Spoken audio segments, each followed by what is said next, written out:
Hi, this is Justin Guarini from American Idol Season 1, and you are listening to The Big Fat Joey Show.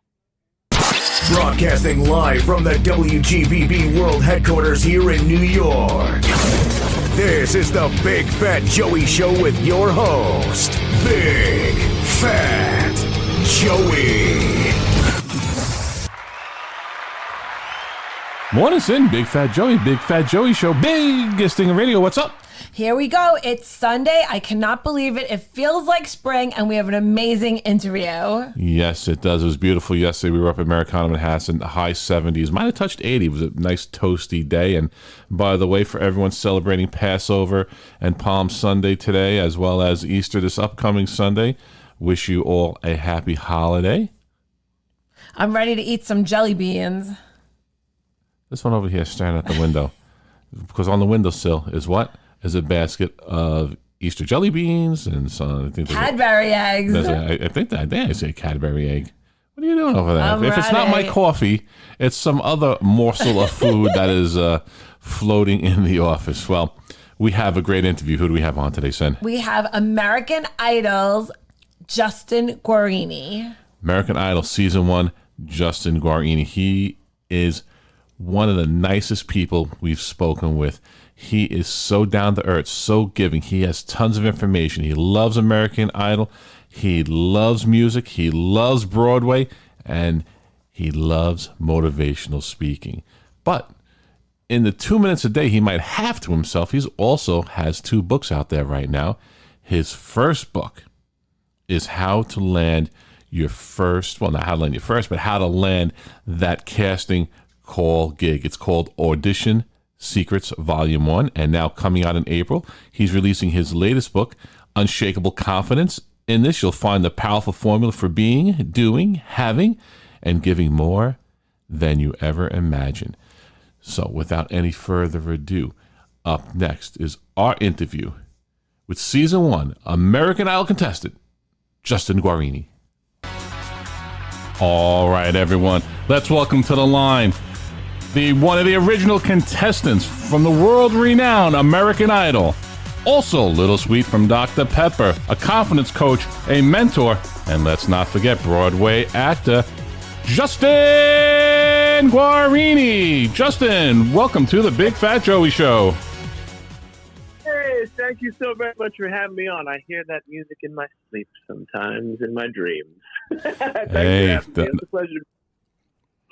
That's what dreams are made of. Well, thank you. It's a pleasure to have you on. So, do you get flashbacks when you hear that song? Of course, yeah. I mean, when you're singing in front of 30 million people week in and week out for the better part of 3 or 4 months, it tends to stick with you.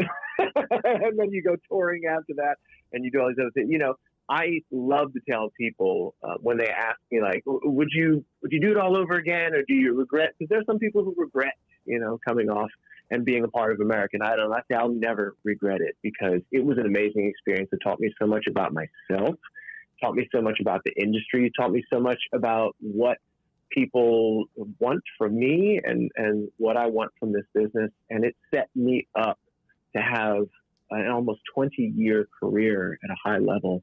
And so I love the show. I love that it's come back and that it continues to do well and to serve people and artists, really, at the end of the day. Unlike a lot of reality shows, and American Idol, you remember, was at the forefront of the reality TV wave. Mm-hmm. So much reality TV is more or less about dropping a snake in the room and seeing how people react to it. Whereas when it comes to American Idol, even among other shows like it that are singing contests, it has always been about the talent and always been about finding that star. And that's why you have so many stars in so many different places in the genres in the entertainment industry that have come from American Idol as opposed to from any other show like it. I mean, you hit it right. You hit the nail right on the head. American Idol was and still is at the forefront. I mean, you had back in the day when we were younger, because we're about the same age, you had Star Search back in the day, but that was Right. nowhere near as popular. I mean, you had Ed McMahon running Star Search, and you had some people come off of that, but American Idol, and going strong for 20 years, and just producing the type of talent that people like yourself that are out there. It's just it's a commendation to the show itself on what it's been doing. Yeah, and they've always stayed true to that principle of serving the kids more often than not kids. I was certainly a kid when I was 22, and like serving the kids that come on and serving the audience. And the main difference, yeah, we know Star Search, right? And it was beautiful. I mean, so many, Alanis Morissette among many other people came on Star Search, right? But Star Search, we got to watch these people do their thing, right? American Idol, not only did we get to watch, we got to be a part of their success. We got to choose who we wanted to see on the television, who we wanted to hear on the radio, and then ultimately who we would want to see on stage or on film or that. And that was the brilliant difference, or one of the brilliant differences between Star Search and American Idol. That gave people the power to control their own media long before social media as we know it and media in general changed to be so customizable, right? And so that was an amazing thing that was so far ahead of its time in 2002.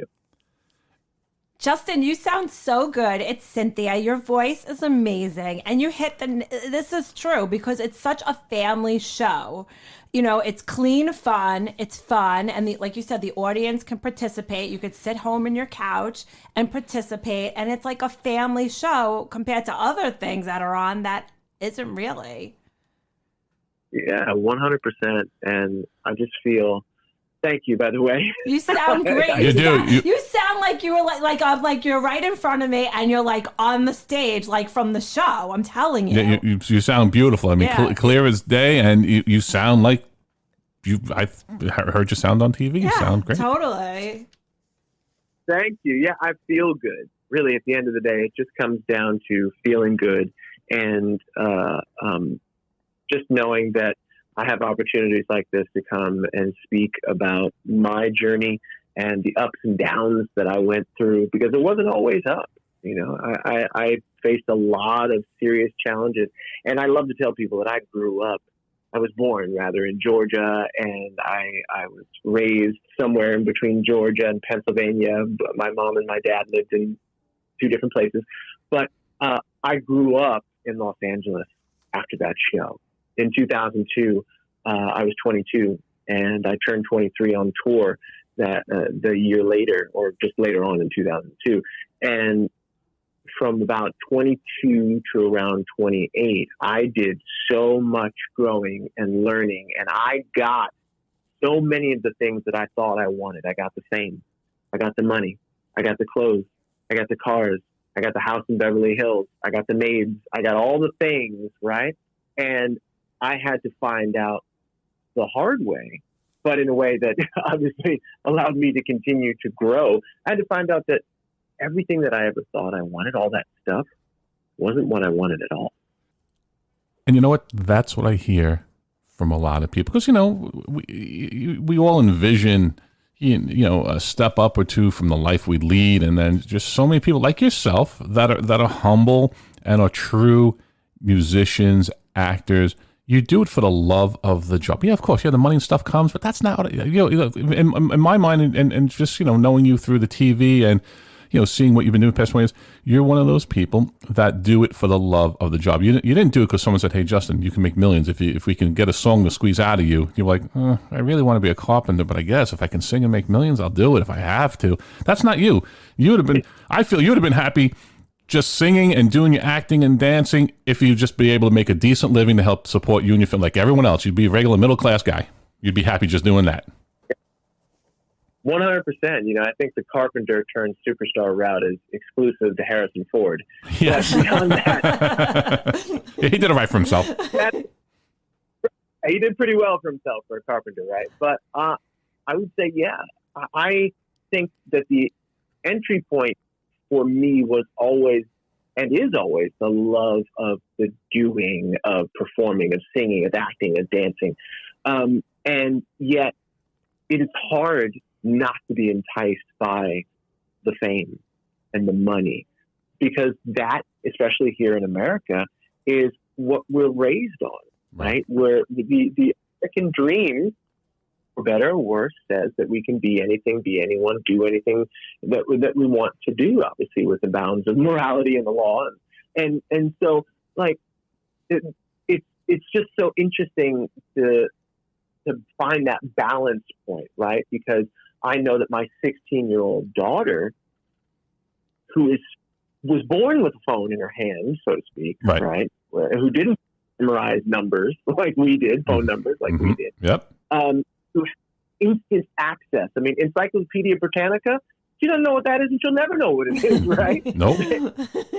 But there was a time when we didn't know. And we just had to be like, well, I don't know. Right now, we have a thing that we carry around in our pockets or in our bags or whatever that can answer any question we can think of and give us a litany of information. And so coming back around to what you're saying in terms of the love of doing it, yeah, I fell in love with performing and singing and acting well before I learned that I could actually be paid for it.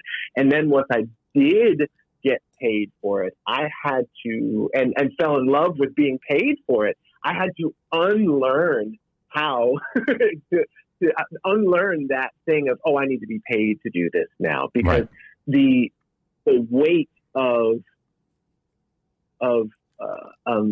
putting a price tag on my talent, on my love, on my desires, on my self-expression, that weight ended up being like a lead balloon on the entire process of creation for me. And so I had to fall out of love with making money in order to fall back in love with the process of creation. Does that make sense? Definitely. It definitely does, because, you know, I used to work in the business world. I used to work on Wall Street, and when you first got there, it was fun because you had the opportunity to make your own salary, your own commission. You made your paycheck. There was no set limit. If you wanted that new car, new house, you knew what you had to do. Go ahead, go do it. It wasn't like you were working for the hours. But as time went on, give a lot of our time to friends and family. Basically free advice. I don't need to be paid for this. I can help you run your account or whatever else you need, and I don't need any money. Just we're friends. We know each other forever, and it's somewhat similar. That no longer is the need for the money per se. Just help people. Just send it out, and obviously the clients had to pay, but not people that you knew. Sure, and that's a beautiful genesis, right? And I wish that for all of your listeners to be able to be so. And it doesn't matter. It doesn't mean like wealthy, but like to be able, wealthy, yeah, not rich, but to be so wealthy in what it is you do. And wealthy to me is beyond finances. Yes, that's a part of wealthy, but to be so wealthy in what you do that your drive is no longer to make money or to have more of X, Y, and Z. Your drive then becomes to help and to serve. And look, you can be paid to serve. Nothing wrong with that. Right. But I wish that, and I'm so glad that you came around to that, and I'm so glad that you now do what it is you do here with your show, and that is where my life and my career has begun to go. I mean, I just turned 42, and so I still consider myself being pretty young, all in all, right? Mm-hmm. And, definitely. yeah, and now I start to see, there's going to come a time when either I don't want to be out on stage or in front of a camera or behind a microphone, or people aren't going to want to see me out on stage. I also understand and recognize that people just don't want to hear from me. And so how is it that I can take all this 20 plus years of knowledge and experience and wisdom and begin to serve people who are who are 22, who are thinking, got all this talent. Maybe I'm going to go on this show. Maybe I'm going to try to build my own business. Maybe I'm going to try and be an influencer on social media. How can I serve that person so that they don't fall into the pitfalls that I tripped and fell into? And after my brain is starting to go, yeah, I still sing, perform, dance, act. I should be in a Broadway show right now if it weren't all shut down. But the beautiful thing about 2020 for me was it forced me to make a pivot that I was kind of like the hot tub, half in, half out. I was trying to get in real slow. Right. Directly, right? And I'm so glad for it, because when it all is said and done, I know that I'm going to not only have a theater and Broadway and film and television, all those wonderful things to go back to, but I'm also going to have this engine of service that is the long game that is going to not only serve me and provide for me and for my family, but provide a lot of help and wisdom and for the people who are coming up, right? The next generation. And that's too, you got to give it back. You got to give back to those coming up because, as we both know, the entertainment industry is far from warm and fuzzy. Yeah, exactly. I found that out the hard way. Now, let's start from the very beginning. What prompted you to go on American Idol? What were you doing? What were you doing at 22 years old? You said, you know what, there's this thing, American Idol. I'm going to go stand online with, 10,000 other people for a 1 in a gazillion chance of possibly getting on TV to do what? I'm not quite sure what these people are doing. So how did that all start? You know what? Everyone who gets onto American Idol and who gets into the top 10 or whatever it is now, they all have a backstory. Right. And they all have some sort of semi-professional experience with rare exception, are they just people who are plucked out of nowhere, who are just like, I was, just doing a little karaoke one day, and I decided to go. It happens more now, but certainly back in the day, 2002 through 2005 or 6, everyone had some sort of semi-professional experience, which is why they were able, and we were all able to handle and maintain ourselves in the pressure cooker of the show. You can't. I know that there was somebody who literally was just a very sweet young lady who was that karaoke and she made it all of 2 weeks in the top 10 because you just don't have the ethic. You just can't stand the pressure. It is as you have your own show, right? You know that there are pressures to putting together a podcast, right? That if somebody jumps into a podcast, people think, oh, I'm just going to click record and then I'm going to put it up on the web and I have a podcast. Right. There is a significant amount of effort and time and work that goes into podcasts. And don't let it be popular because then it's twice as much, right? Or 10 times as much. Exactly. So, yeah. And so that being said, my story starts really at the very beginning with my mom and my dad. My dad was chief of police in Atlanta, Georgia, a very highly political position, and was the first African-American man to be chief of police in Atlanta. So under extra scrutiny in that circumstance. My mother was one of the first 200 people to start up CNN as an anchor woman in 1980, whatever it was. Okay. And so I grew up in the lights with the cameras, with all of the politics and all of the pomp and the circumstance in the South as a generation of children who were to be seen and not heard, right? And so that was the genesis for me of being very comfortable in front of a camera, very comfortable behind a microphone, very comfortable in the sort of pressure cooker of American Idol. Fast forward on from birth to 22, I was in choirs. I did plays. I did shows. I went to college for musical theater and for vocal performance. And so, again, all of that background, semi-professional. I did some. I auditioned for The Lion King. My track was I was supposed to go to Broadway. Okay. And so that's where I thought I was headed, right? And so, to answer your question and to get into that, I'm doing the Quentin Tarantino go backwards to go forward thing. When 2002 rolled around, two very important things happened.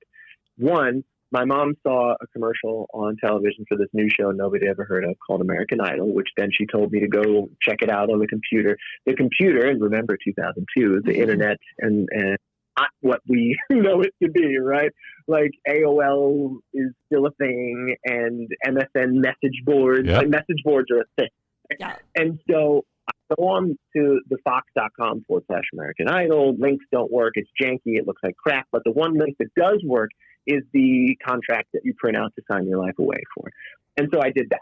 And so after I signed that out and I made sure that I was going to have it, I went to audition. I literally just stood in line. I was reading the first Harry Potter book, which tells you when it was. And it was freezing. It was a freezing cold spring morning in Times Square. And I stood in line with, a couple of hundred people who were all singing and carrying on. And there was a moment where it was like, I got there at 6 o'clock in the morning, and around 10 or 11 o'clock, after standing there, and I couldn't sit because it was cold and wet, I just said, you know what?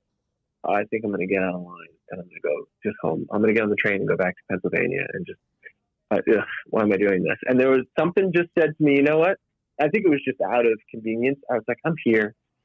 I might as well stay. Right. So, you can go Google the audition itself. And so I get in front of Simon, Paul, and Randy. Lovely, great experience. Hey, you're going to Hollywood? Okay, I don't know what that means, but great. I get this yellow piece of paper that tells me. And then I find myself at a point sitting in my car, waiting to go to work. Now, I didn't have a jobby job. I spent most of my life trying not to have a 9-to-5 job. And so the job that I did have for money was, I was a party pumper, I guess, or a dancer for a DJ. Okay. Wedding, bar, bat mitzvah, right? And so if you've ever been to a bar, bat mitzvah, and people come with a DJ and they're like, yeah, let's go, everybody, let's dance, and they're clapping. I was that guy. And it was one of the greatest I've ever had. We can talk about that later or another time, but I will tell you, the moment that I came to the proverbial fork in the road is I was sitting in my car waiting to go for a rehearsal that day. Middle of the day, bright, sunny day in Pennsylvania, sitting in the parking lot, kind of just wasting some time before I had to go. And I get this phone call.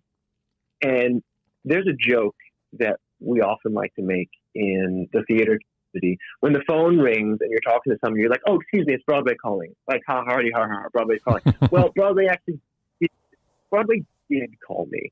And it was the Lion King, the casting director for the Lion King, which I had auditioned for years beforehand. And what did they say to me? The week that I got this yellow piece of paper that said I was going to American Idol, they said, we finally have a role for you on Broadway in New York. It is going to be your Broadway debut in The Lion King. We are so excited. We know you have wanted this for years. And so there I sat. Oof. One hand, dreams, all of my dreams that I had gone to school for this. My parents had paid some unknown fortune to for me to get some training in the arts. And then on the other hand, I had this thing that was in LA, a brand new show, a place I'd never been to the West Coast, much less California, in my hand. And I said to them, well, I thank you. This is amazing. Oh my God, there's this show. I have to go out to LA later on this week. I might get cut. Can I call you in about a week to let you know? And so they're like, yeah, sure. Call us in a week. Okay. Right? And yeah, I was like, all right. And so I go to LA. I fly out there. I fly through the smog layer, all the cool things, see the Hollywood sign. We go out to Pasadena.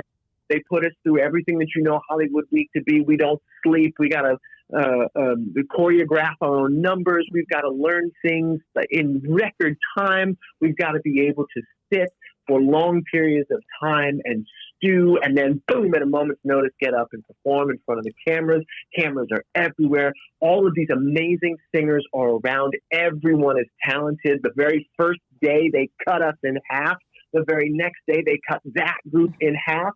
And so I'm standing there in the auditorium, Pasadena Civic Center in Pasadena, California, obviously. And I'm walking down the aisle, looking at the stage where all the cameras and the lights are and the American Idol set is. And just in front of that is the dais where the three judges sit. And I have this decision that I have to make. Do I call these people in New York and tell Broadway, yes, I want to live out my Broadway dream. Right. And yes, thank you. Or do I stick with this thing where I might be cut later today or tomorrow? What do I do? And in that moment, I remember it as clear as day. I was walking down the beautifully carpeted aisle in the Pasadena Civic Center, looking up at the stage with the rotating lights and the smoke and the boom and the cameras and all of the set, seeing all of the people that I was technically competing against, but who are my friends sitting in the audience waiting for their turn. And as I walked down the aisle, I just burst out into tears. And I'm not, I mean, I've had children since. My wife and I have 3 kids and 3 dogs, and I've become a lot more sentimental. But I was not at 22 years of age someone who was an easy crier. Right. And as I was there, and as the tears were rolling down my face, and I was almost like trying to hide from people, I thought to myself, what the heck's the matter? What's going on?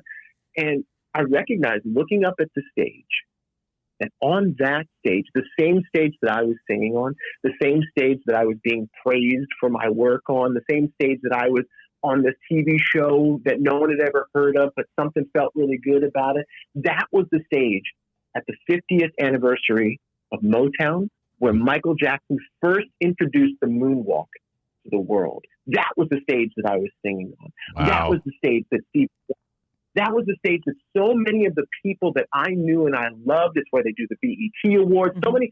So many people who had an influence on me had graced that stage. And I got to be, even just for a moment or a few days, on that stage. And something inside of me just said, you got to stick with this. You've got to stick with this. And so I had to call up Broadway and say, hey. By the way.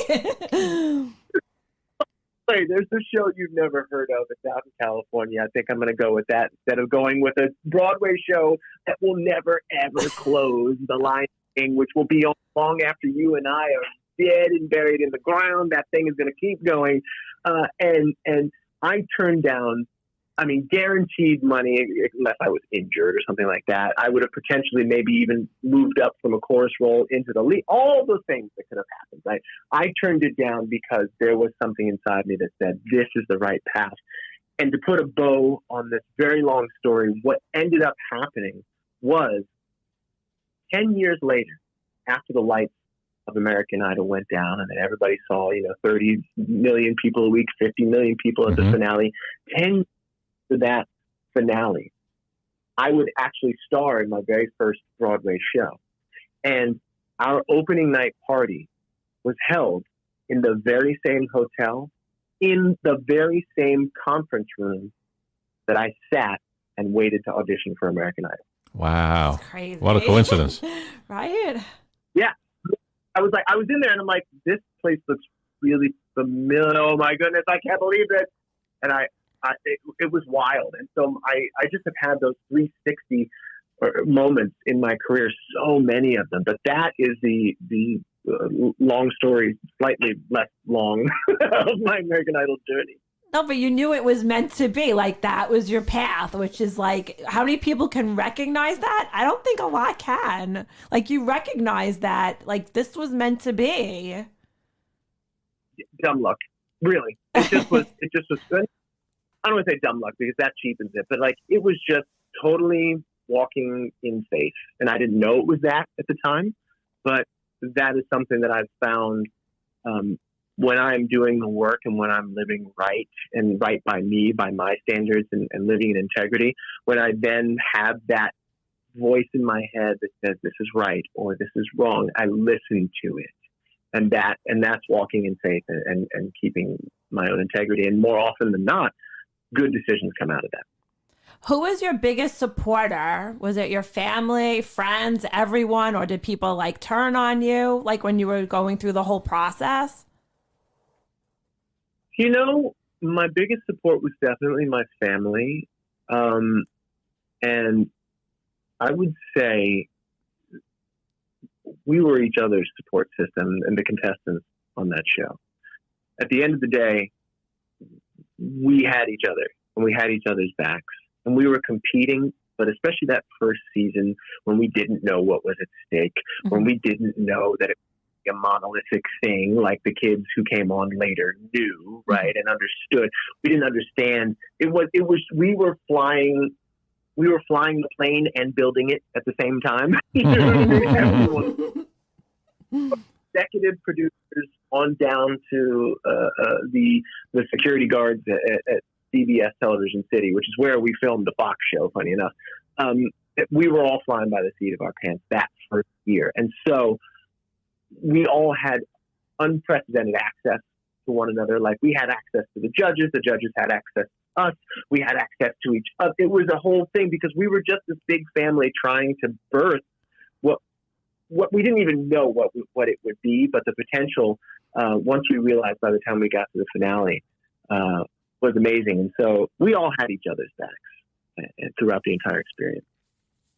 Now, speaking of the judges, Randy, Simon, Paula, how were they? You know, and do you still see them today or speak to them today? You know what? They were amazing. And they still are amazing human beings to this day. I was on Kelly Clarkson's show last year, or maybe just before, like in December or something of last year, or 2019. And she invited me and Simon, Paula, and Randy on the show for a season 1 reunion because it was her first season of her big show. And it had been 15 years since I had seen any of them. And it was like we just picked right back up where we left off. All of them look great, sound great. And the one thing that I love when it comes to Kelly Clarkson, I say the one thing, but the thing I love the most really is that who you see on the television, who you see Kelly Clarkson being, acting like, and just, that's who she is. That is exactly to a T who she is. You do not get the TV version of Kelly Clarkson and then the I'm hanging out at dinner version. No, they are one and the same. And considering the success that she's had and the exposure to the world that she's had, it's a testament to what a wonderful person she is and how authentic she is. I mean, I watched the show, and never meeting her or anything, but she does. You get the sense that this is her. She's being authentic. She's yes, very real. I could see what you're saying is, yeah, she's just real. She's like, listen, this is like yourself. I think too, I think she'd be happy if she was doing her thing, making a regular salary, as long as she could support herself and have a nice, decent life. Obviously, she's doing much better than that. But I think either way, as long as she's doing what she loves and she can afford the roof over her head and the family and live an average life, I think she'd be as happy as well. Yeah, and she is not afraid of putting it all out there. She came to the American Idol audition a few days after her apartment burned down. Oh. She didn't come from wealth. She used to working hard for her pay, and she has everything that she has because of her work ethic, obviously because of her talent, because of her intelligence, and because of her willingness to just go out and put herself out there and be herself. And that is one of the many reasons why we all love her. What's one piece of advice that you might have learned from Simon or one of the judges that you reflect upon today? Wow. There's something, someone came up to Simon one day and they said to him, "Why are you so mean to these kids? Why are you just crushing their dreams?" They said, "Look, well, you can look at it like that. Or you can see me doing them a favor, and I'll tell you why." He said, if someone came into audition for me and they were so-so, and I really just knew that they weren't actually going to, quote unquote, make it in this business, but I said to them, "Hey, that was good. Maybe you can have a few voice lessons." If I sugarcoated that process for them, I would be doing them the biggest disservice in the world, because that person would then, based on my feedback, go out and waste untold sums of money, untold sums of time, untold sums of effort chasing after something they will never, ever have. And so what I do is I cut them off. Nice way of putting it. Right. I cut them off.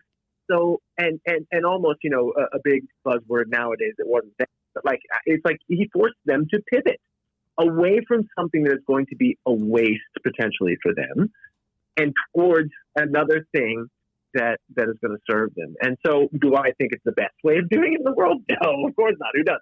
But it's effective, and it's all done for a good reason. And so what I take from that, the lesson that I take from that is just authenticity. Mm-hmm. Really. It's like being authentic, and I don't have to be mean about it. I mean, of course, part of that was for ratings, right? Of course, because that stuff sells or sold at the time. But right. there is a really beautiful authenticity about truly giving your opinion and just telling it how it is based on your point of view, your experience, and your wisdom. And so I know in my business, for example, the confidence coaching, there are clients that I have not taken on who have said, I want to give you this money, X, Y, and Z. But I said, no, I can't, because I'm not a right fit for you. This is not right for you. You're doing this for a different reason than you should be doing this.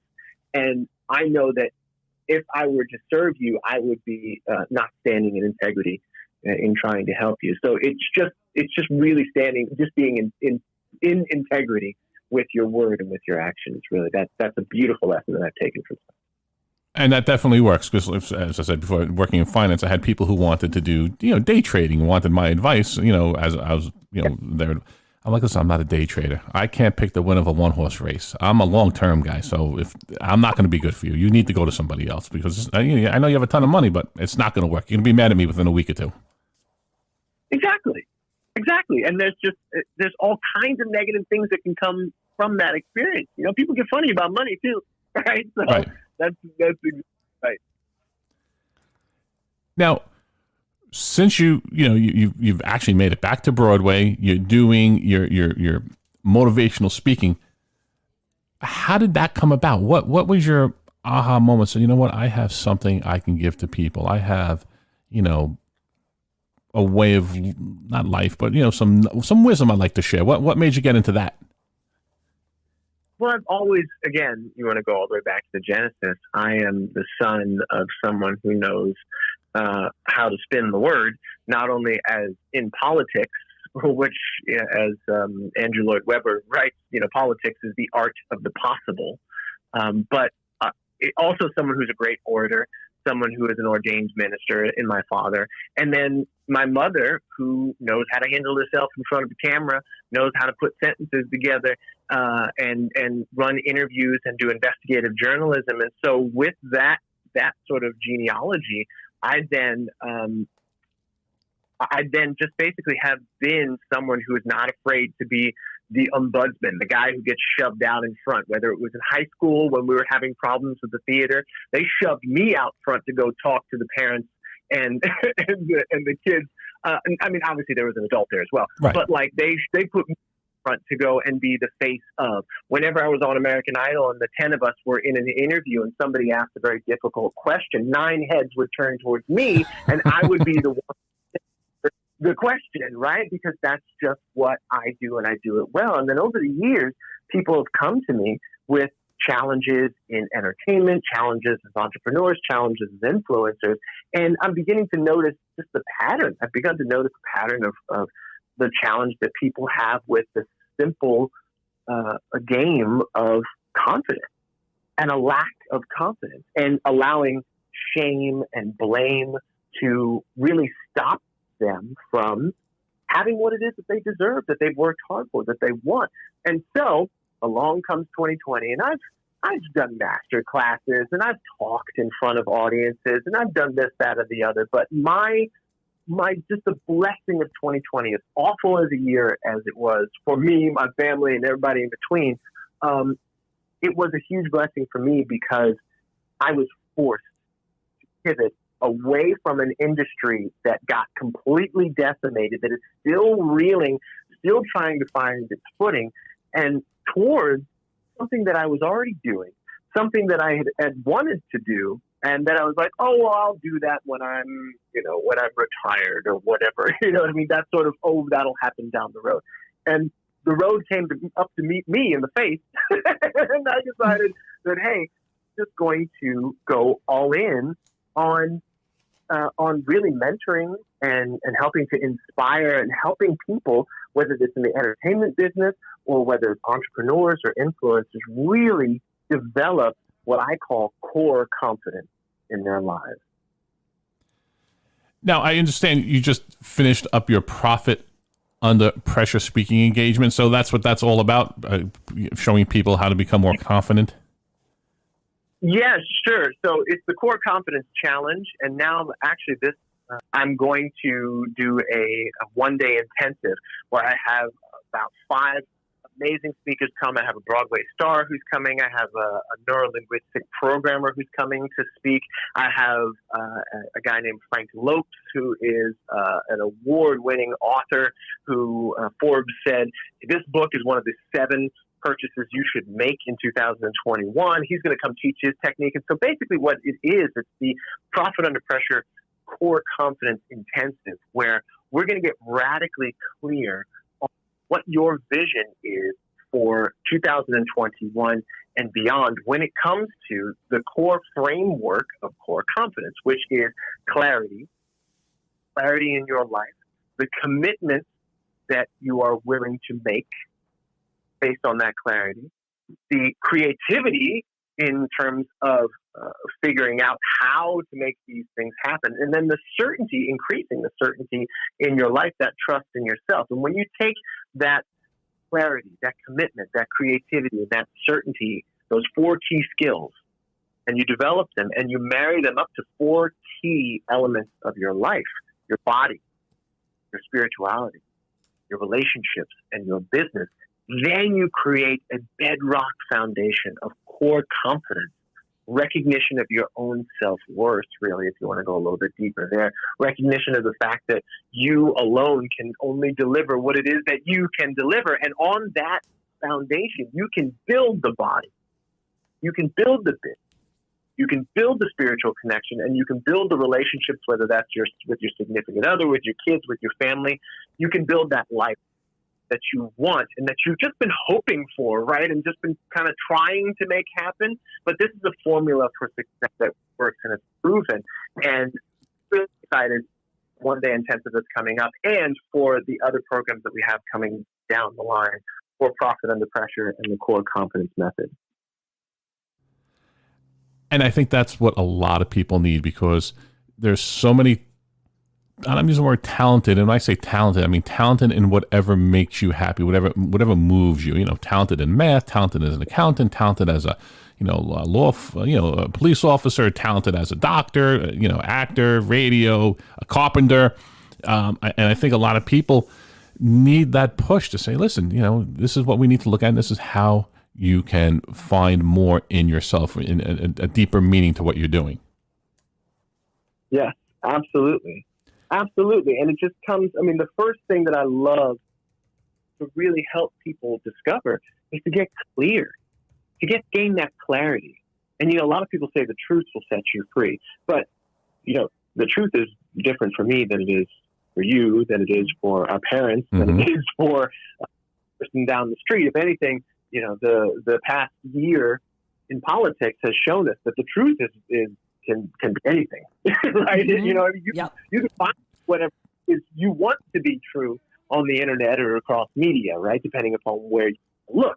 And so when people say the truth will set you free, I often say the facts will set you free. And many of the mentors that I have worked with have taught me that the facts are what will set you free, right? The truth is relative. The facts are either this is or this is not. And when we get clear about the facts in our body, about our body, when we get clear about the facts in our relationships, when we get clear about the facts of our spiritual connection, whether that's God, Allah, Yahweh, Buddha, Krishna, I have atheists in my program. When we get clear about those things in our business, whether that comes to making cash or keeping cash or developing a message or whatever it is, that is the catalyst, and that is the foundation of the Core Confidence Method that allows us then, by being clear on the facts of what's going on today, to create a future vision that's not based on fantasy.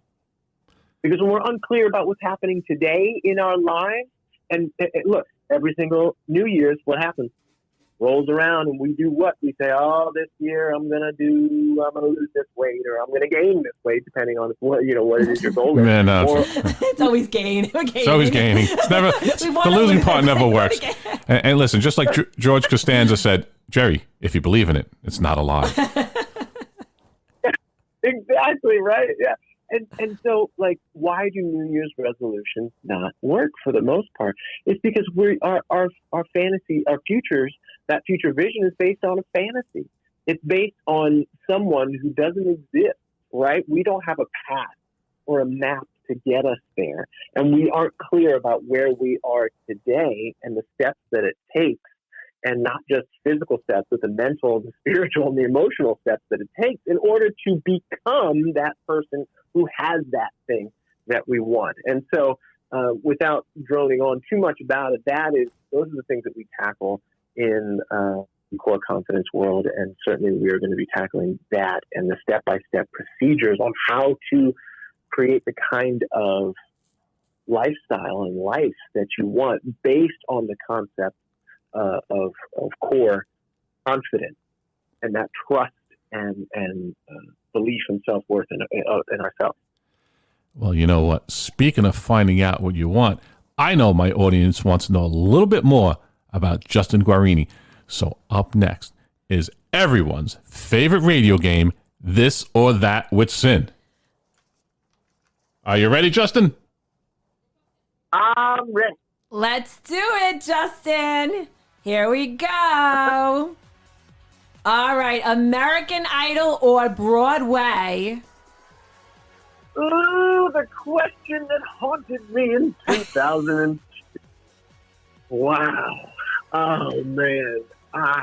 You know what? I love American Idol. So I found a home on Broadway. It is one of my most favorite mediums. I have been fortunate to do 6 shows. I'll be doing my 7th show either this year or next year. And I will take a stand and say Broadway. All right. How about singing in the shower or singing in the rain? Singing in the shower. I get some of my best ideas in the shower. I am all for taking care of the environment, but my one guilty pleasure is taking like 20-minute showers. And so singing in the shower, 100%. Philadelphia Phillies or New York Yankees? Oh my, how dare you, madam. Philadelphia Phillies. Starburst? With the greatest mascot in all of sports.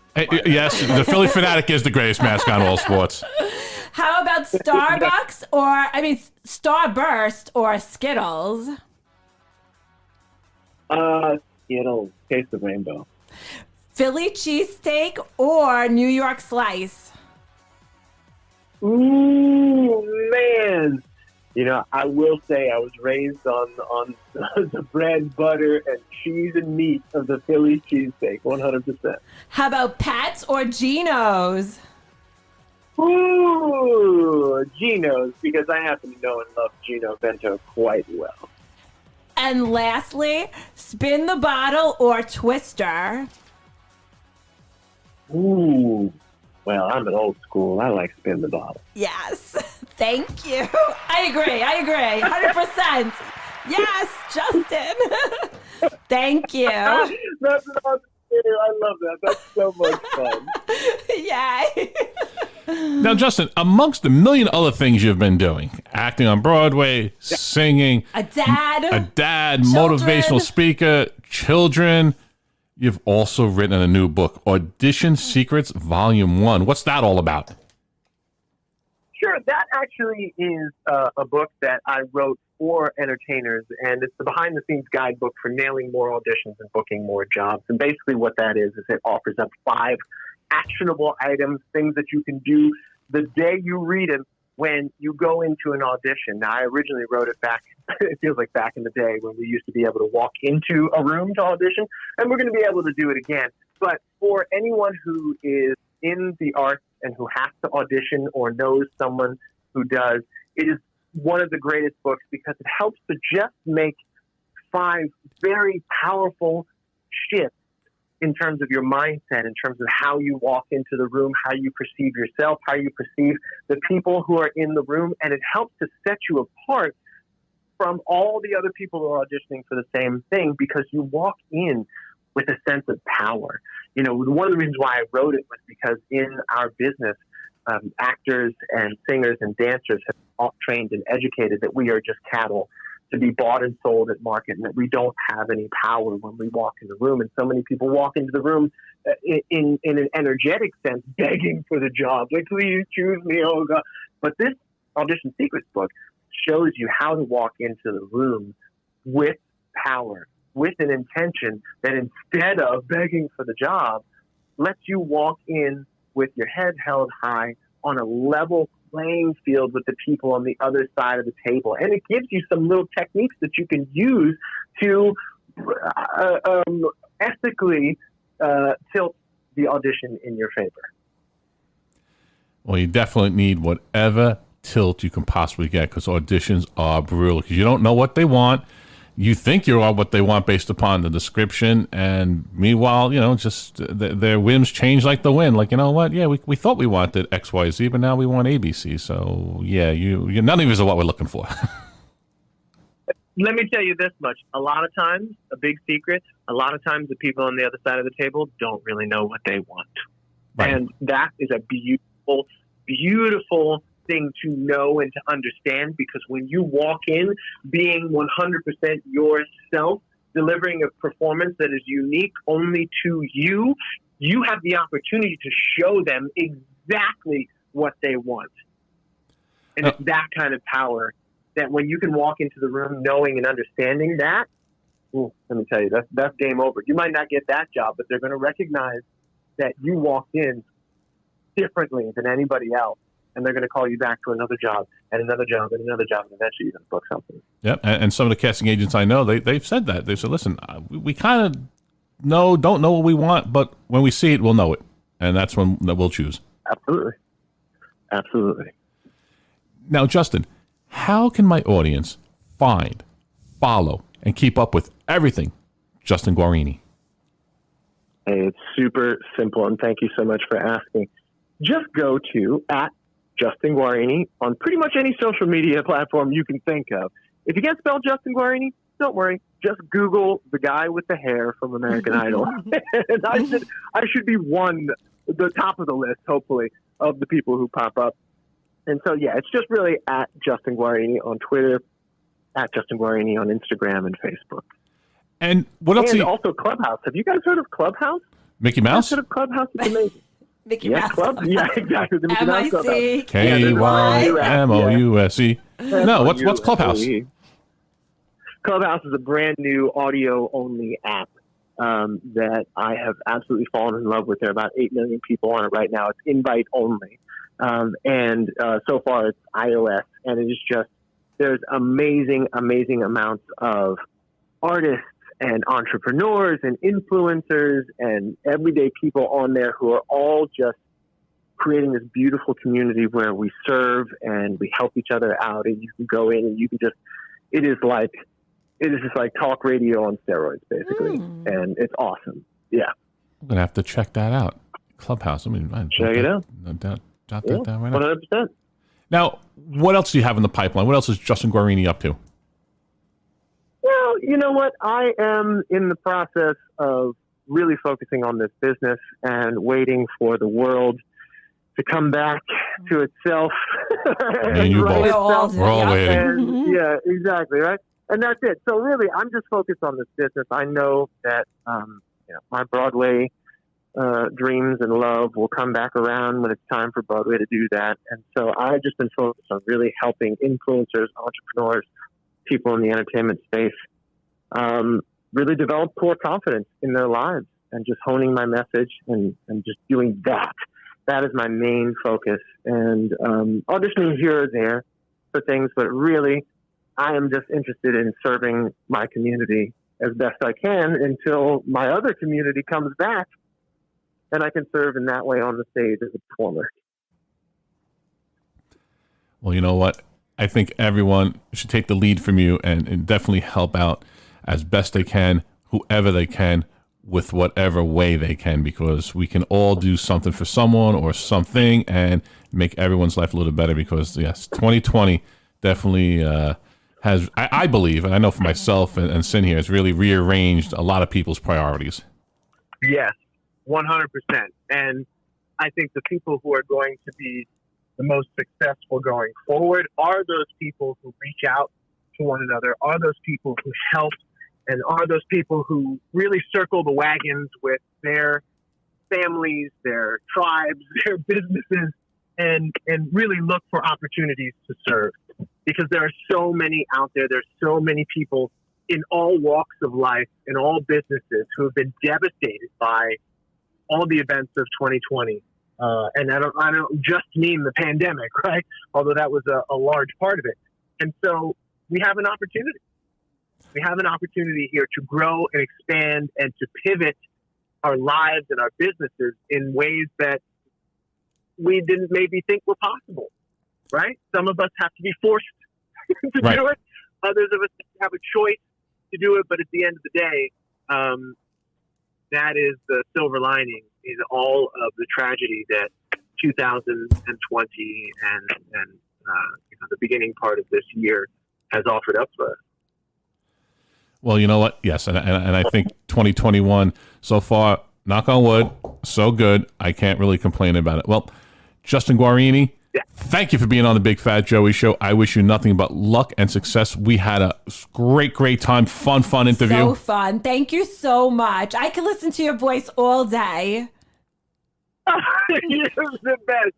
Thank you both so very much. This was so much fun, and I just have to thank you for allowing me to come on and to speak, because the more I have opportunities like this, the more people are willing to open up their projects and their shows, the more I learn, the more I get to really discover from your wonderful questions about myself, about my message, and how I can better serve. So thank you. I seriously mean it from the bottom of my heart. Thank you so very much for the opportunity to come on and just share a little bit of time with you and to take a trip back to 2002 during a wonderful time in my life that I got to share with millions and millions of people. So thank you. I appreciate you, and I wish you all the best. Thank you very much, Justin. From our hearts as well, thank you for being on. It's great to hear from you, and you are an American Idol legend. Well, be well, be safe, and we'll speak soon. Sin, what a powerful and fun interview. What an amazing interview. I could listen to his voice all day. It's so soothing. It's soothing, and all he says is coming from the heart. We don't script our interviews here at the Big Fat Joey Show. Everything is off the cuff. The only question I do let everyone know is at the very end. You all hear me say, how can my audience find, follow, and keep up with you? Because you know what? I'm sure, like the rest of you out there, I don't know my Instagram handle, my Twitter handle, my website handle, because, unfortunately don't always get the same name. But Justin, he has so much great information, and I'm telling you, please go out and get his audition book, and then definitely pick up his next release that's coming out in April. You don't want to miss it. You don't want to not read it. You definitely want to pick it up. It's going to be a great book, Unshakable Confidence, and his Audition Secrets Volume 1, which is already out. What fun we had, Sin. So fun. And This and That was so fun. I had a really good time. Sin loves her This and That. You know what? That's everyone's favorite radio game, This or That. Yes, it is. And we love This or That because you get a little insight to what everyone likes, what they what they desire, what they have fun doing, what they like to eat. It's always fun. It's I don't even know the questions in advance. Sin does it all on her own. I don't even want to see the questions because I like to be surprised, just like our guests. It's a lot of fun. You get to know the person differently, That you do. So everyone, make sure you follow Justin Guarini on Instagram at Justin Guarini, and also on the internet at coreconfidencecoaching.com. What else are we doing this afternoon, Sin? I think I'm ready to dye some eggs. I don't know. Yeah, I guess, it would be nice. I think the past couple of years, P3, we still dye eggs. I love dyeing eggs anyway. I think the past couple of years, I think we were dyeing them the night before Easter. So maybe this year we can get them done a little sooner. Sounds like a good idea. I'm ready. I guess we'll do a little bit of that. We'll see what else goes on today. I know I have some projects. Maybe we can look for the Easter Bunny. Yeah, we haven't been out in the mall, so I don't even know if the Easter Bunny's there. I know Babylon Village had the Easter Bunny out yesterday. We saw the Easter Bunny hopping around doing his Peter Cottontail best hippity hop. It's gonna be a quiet day, Palm Sunday. I guess we'll have maybe a little special meal tonight. I don't know, maybe get a little fish or something on the way out of here. But it's that time of the year, spring, and I just wish that the warm weather would stay for more than a hot minute, because yesterday was beautiful, Friday was decent, today so far early in the morning, I don't know, but this week it only looks to be in the 50s, so still a little chilly for my bones. What do you think, son? I'm ready for the warm weather, ready to do some shopping. I'm ready to go. All right, well, speaking of going, everyone, it's that time again. All right, everyone, this is Big Fat Joey. Big Fat Joey Show, biggest thing on radio, reminding everyone to make every sandwich count. Peace.